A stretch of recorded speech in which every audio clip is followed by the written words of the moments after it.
Ang lindol ay sanhi ng biglaang paggalaw ng lupa. Maaari itong magdulot ng malaking pinsala at panganib. Kaya naman mahalagang alam natin ang mga dapat gawin kapag lumilindol at matapos ang lindol. Kapag lumilindol, una, manatiling kalmado, huwag magpanik.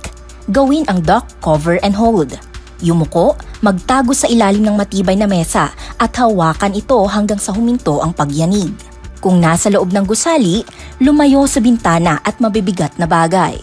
Kung nasa labas naman ay lumayo sa gusali, poste at puno. At kung nasa sasakyan, huminto sa ligtas na lugar at manatili sa loob. Matapos ang lindol, suriin ang sarili at mga kasama. Tulungan agad kung mayroong nasugatan. Lumabas ng maayos. Gumamit ng hagdanan at huwag elevator. Mag-ingat sa aftershocks at makinig sa mga opisyal na anunsyo mula sa media, NDRRMC o PHIVOLCS. Tandaan, ang lindol ay hindi natin maiiwasan pero maaari tayong maging handa.